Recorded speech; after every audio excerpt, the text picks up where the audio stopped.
आगे बढ़ें और लक्ष्य तक पहुंचें। बिजली की शक्ति सामर्थ्य से सभी परिचित है। छोटे बड़े अनेकों यंत्र उपकरण उसी की शक्ति से चलते और महत्वपूर्ण उपलब्धियां अर्जित करते हैं। मनुष्य शरीर में भी जीवनचर्या को सुसंचालित रखने में जैव विद्युत ही काम आती है। चेहरे पर चमक, स्फूर्ति और पुरुषार्थ कर दिखाना उसी के अनुदान है। मन में शौर्य, पराक्रम, साहस, विश्वास आदि के रूप में जब उसका अनुपात संतोषजनक मात्रा में होता है तो उसे प्रतिभा कहते हैं। वह अपनी प्रसुप्त क्षमताओं को जगाती है। कठिनाइयों से जूझ पड़ना और उन्हें परास्त कर सकना भी उसी का काम है।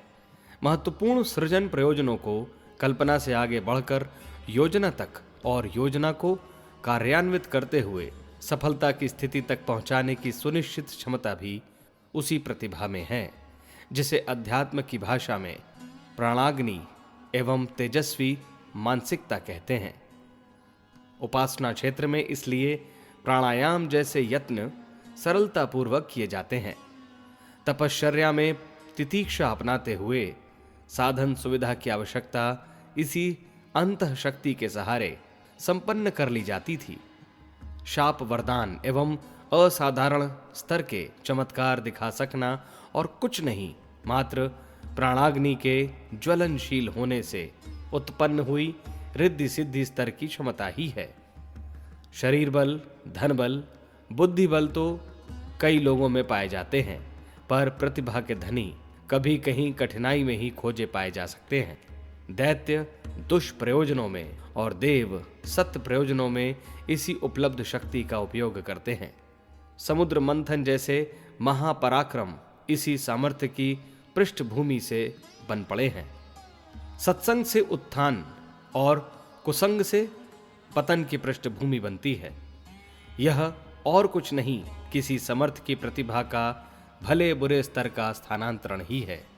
मानवीय विद्युत के अनेकानेक चमत्कारों की विवेचना करते हुए यह भी कहा जा सकता है कि यह प्रतिभा नाम से जानी जाने वाली प्राण विद्युत ही अपने क्षेत्र में अपने ढंग से अपना काम कर रही है। जिसमें इसका अभाव होता है उसे कायर, अकर्मण्य, डरपोक, आलसी एवं आत्महीनता की ग्रंथियों से ग्रसित माना जाता है। संकोची, परावलंबी एवं मन ही मन घुटते रहने वाले प्रायः इसी विशिष्टता से रहित पाए जाते हैं। सोचना, चाहना, कल्पना करना और इच्छा आकांक्षाओं का लबादा ओढ़े फिरने वालों में से कितने ही ऐसे भी होते हैं जो आकांक्षा अभिलाषा तो बड़ी बड़ी संजोए रहते हैं, पर उसके लिए जिस लगन, दृढ़ता, संकल्प एवं अनवरत प्रयत्न परायणता की आवश्यकता रहती है, उसे वह जुटा ही नहीं पाते। फलतः वे मन मारकर बैठे रहने और असफलता जन्य निराशा ही हाथ लगने तथा भाग्य को दोष देते रहने के अतिरिक्त मन समझाने के लिए और कोई विकल्प खोज या अपना नहीं पाते। पारस को छूकर लोहा सोना हो जाता है, यह प्रतिपादन सही हो या गलत, पर इस मान्यता में संदेह करने की गुंजाइश नहीं कि प्रतिभा को आत्मसात करने के उपरांत सामान्य परिस्थितियों में जन्मा और पला मनुष्य भी परिस्थिति जन्य अवरोधों को नकारता हुआ प्रगति के पथ पर अग्रगामी और ऊर्ध्वगामी बनता चला जाता है। फूल खिलते हैं तो उसके इर्द गिर्द मधुमक्खियां और तितलियां कहीं से भी आकर उसकी शोभा बढ़ाने लगती हैं। भौरे उसका यशगान करने में न चूकते हैं, न सकुचाते। देवता फूल बरसाते और ईश्वर उसकी सहायता करने में कोताही नहीं करते। व्यक्ति का परिष्कार ही प्रतिभा परिष्कार है। धातुओं की खदानें जहां भी होती हैं, उस क्षेत्र के वही धातु कण मिट्टी में दबे हुए होते भी उसी दिशा में रेंगते और खदान के चुंबकीय आकर्षणों से आकर्षित होकर पूर्व सिंचित खदान का भार, कलेवर और गौरव बढ़ाने लगते हैं। व्यक्तित्ववान अनेकों का स्नेह, सहयोग, परामर्श एवं उपयोगी सानिध्य प्राप्त करते चले जाते हैं। यह निजी पुरुषार्थ है। अन्य सुविधा साधन तो दूसरों की अनुकंपा भी उपलब्ध करा सकता है, किंतु प्रतिभा का परिष्कार करने में अपना संकल्प, अपना समय और अपना पुरुषार्थ ही काम आता है। इस पौरुष में कोताही न करने के लिए गीतकार ने अनेक प्रसंगों पर विचारशीलों को प्रोत्साहित किया है।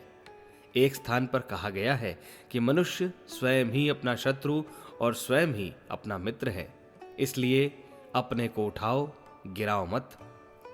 पानी के बबूले अपने भीतर हवा भरने पर उभरते और उछलते हैं, पर जब उनका अंतर खोखला ही हो जाता है तो उसके विलीन होने में भी देर नहीं लगती। अंदर जीवट का बाहुल्य हो तो बाहर का लिफाफा आकर्षक या अनाकर्षक कैसा भी हो सकता है, किंतु यदि ढकोसले को ही सब कुछ मान लिया जाए और भीतर ढोल में पोल भरी हो तो ढम ढम की गर्जन तर्जन के सिवाय और कुछ प्रयोजन सदता नहीं। पृथ्वी मोटी दृष्टि से जहां की तहां स्थिर प्रतीत होती है, पर उसकी गतिशीलता और गुरुत्वाकर्षण शक्ति इस तेजी से दौड़ लगाती है कि एक वर्ष में सूर्य की लंबी कक्षा में परिभ्रमण कर लेती है और साथ ही हर रोज अपनी धुरी पर भी लट्टू की तरह घूम जाती है। कितने ही व्यक्ति दिनचर्या की दृष्टि से एक ढर्रा ही पूरा करते हैं, किंतु भीतर वाली चेतना इस तेजी से गति पकड़ती है कि वे सामान्य परिस्थितियों में गुजर करते हुए भी उन्नति के उच्च शिखर तक जा पहुंचते हैं। सामर्थ्य भीतर ही रहती, बढ़ती और चमत्कार दिखाती है। उसी को निखारने, उजागर करने पर तत्परता बरती जाए तो व्यक्तित्व की प्रखरता इतनी सटीक होती है कि जहां भी निशाना लगता है वहीं से आर पार निकल जाता है। उन दिनों जर्मनी मित्र राष्ट्रों के साथ पूरी शक्ति झोंक कर लड़ रहा था। इंग्लैंड के साथ रूस और अमेरिका भी थे। वे बड़ी मार से अचकचाने लगे और हर्जाना देकर पीछा छुड़ाने की बात सोचने लगे। बात इंग्लैंड के प्रधानमंत्री चर्चिल के सामने आई तो उन्होंने त्योरी बदल कर कहा, आप लोग जैसा चाहें सोच या कर सकते हैं, पर इंग्लैंड कभी हारने वाला नहीं है। वह आप दोनों के बिना भी अपनी लड़ाई आप लड़ लेगा और जीत कर दिखाएगा। इस प्रचंड आत्मविश्वास को देखकर दोनों साथी भी ठिठक गए और लड़ाई छोड़ भागने से रुक गए। डार्विन के कथानुसार बंदर की औलाद बताया गया मनुष्य आज इसी कारण सृष्टि का मुकुटमणि बन चुका है और धरती या समुद्र पर ही नहीं, अंतरिक्ष पर भी अपना आधिपत्य जमा रहा है। कभी के समर्थ देवता चंद्रमा को उसने अपने पैरों तले बैठने के लिए विवश कर दिया था। लकड़ी का लट्ठा पानी में तभी तक डूबा रहता है जब तक कि उसकी पीठ पर भारी पत्थर बंधा हो। यदि उस वजन को उतार दिया जाए तो छुटकारा पाते ही नदी की लहरों पर तैरने लगता है और भंवरों को पार करते हुए दंदनाता हुआ आगे बढ़ता है। राख की मोटी परत चढ़ जाने पर जलता हुआ अंगारा भी नगण्य मालूम पड़ता है, पर परत हटते ही वह अपनी जाज्वल्यमान ऊर्जा का परिचय देने लगता है। वस्तुतः मनुष्य अपने सृजेता की तरह ही सामर्थ्यवान है। लकड़ियों को घिसकर आगे पैदा कर लेने वाला मनुष्य अपने अंदर विद्यमान सशक्त प्रतिभा को अपने बलबूते बिना किसी का एहसान लिए प्रकट न कर सके, ऐसी कोई बात नहीं। आवश्यकता केवल प्रबल इच्छा शक्ति एवं उत्कंठा की है। उसकी कमी न पड़ने दी जाए तो मनुष्य अपनी उस क्षमता को प्रकट कर सकता है जो न तो देवताओं से कम है और न दानवों से। जब वह घिनौने कार्य पर उतरता है तो प्रेत पिशाचों से भी भयंकर दिखता है। जब वह अपनी श्रेष्ठता को उभारने, कार्यान्वित करने में जुट जाता है तो देवता भी उसे नमन करते हैं। मनुष्य ही हैं जिनके कलेवर में बार बार भगवान अवतार धारण करते हैं। मनुष्य ही है जिसकी अभ्यर्थना पाने के लिए देवता लालायित रहते हैं और वैसा कुछ मिल जाने पर वरदानों से उसे निहाल करते हैं। स्वर्ग की देवियां रिद्धि सिद्धियों के रूप में उसके आगे पीछे फिरती हैं और आज्ञानुवर्ती बनकर मिले हुए आदेशों का पालन करती हैं। यह भूलोक सौरमंडल के समस्त ग्रह गोलकों से अधिक जीवंत, सुसंपन्न और शोभायान माना जाता है। पर भुलाया यह भी नहीं जा सकता कि आदिकाल के इस अनगढ़ उबड़ खाबड़ धरातल को आज जैसी सुसज्जित स्थिति तक पहुंचाने का श्रेय केवल मानवीय पुरुषार्थ को ही है। वह अनेक जीव जंतुओं, पशु पक्षियों का पालन करता और आश्रयदाता है। फिर कोई कारण नहीं कि अपनी प्रस्तुत समर्थता को जगाने उभारने के लिए यदि समुचित रूप से कटिबद्ध हो चले तो उस प्रतिभा का धनी न बन सके जिसकी यश गाथा गाने में लेखनी और वाणी को हार माननी पड़ती है। मनुष्य प्रभावशाली तो है, पर साथ ही वह संबद्ध वातावरण से प्रभाव भी ग्रहण करता है। दुर्गंधित सांस लेने से सिर चकराने लगता है और सुगंधी का प्रभाव शांति, प्रसन्नता और प्रफुल्लता प्रदान करता है। बुरे लोगों के बीच बुराई से संचालित घटनाओं के मध्य समय गुजारने वाले, उनमें रुचि लेने वाले व्यक्ति क्रमशः पतन और पराभव के गर्त में ही गिरता जाता है। साथ ही यह भी सही है कि मनीषियों, चरित्रवानों, सत्साहसी लोगों के संपर्क में रहने पर उनका प्रभाव अनुदान सहज ही खिंचता चला आता है और व्यक्ति को उठाने गिराने में असाधारण सहायता करता है। इन दिनों व्यक्ति और समाज में हीनता और निकृष्टता का ही बाहुल्य है। जहां इस प्रकार का वातावरण बहुलता लिए हुए हो, उससे यथासंभव बचना और असहयोग करना ही उचित है।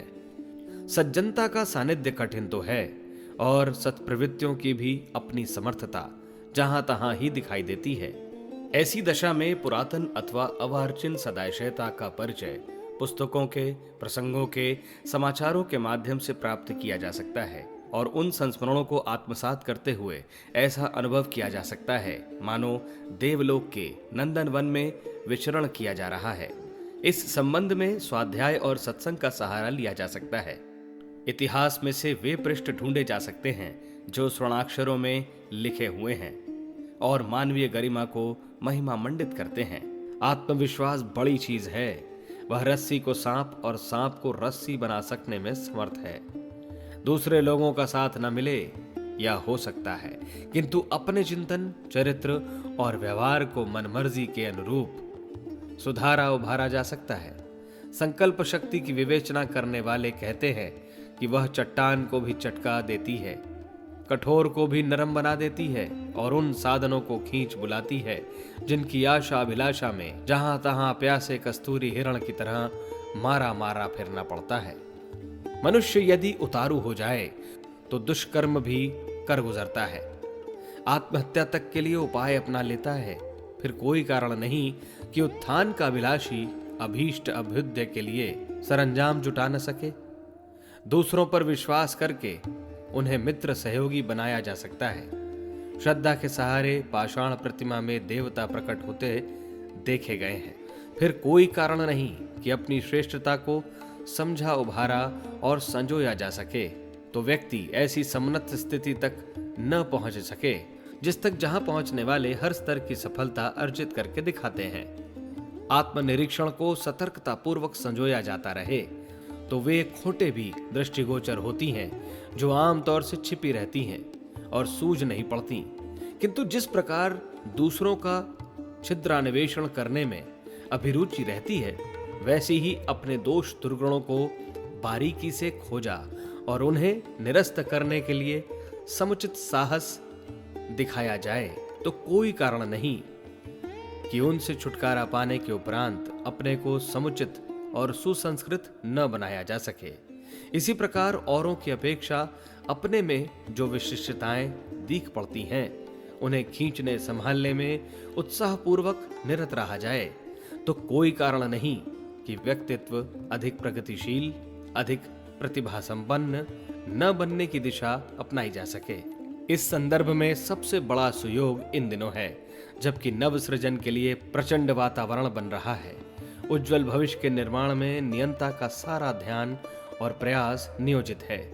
ऐसे में हम भी उनके सहभागी बनकर अन्य सत्परिणामों के साथ ही पर प्रतिभा परिष्कार का लाभ तो हाथों हाथ नगद धर्म की तरह प्राप्त होता हुआ सुनिश्चित रूप से अनुभव करेंगे।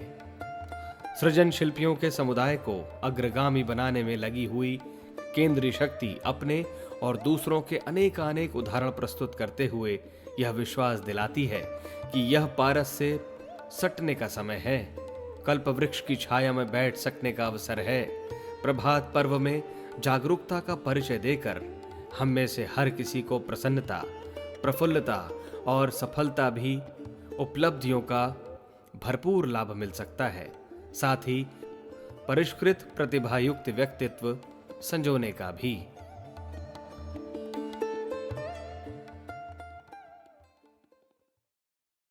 हमारे YouTube चैनल शांति कुंज वीडियो गायत्री परिवार को सब्सक्राइब करें एवं बेल आइकन जरूर दबाएं ताकि गायत्री परिवार की विभिन्न गतिविधियों की जानकारी आपको मिलती रहे।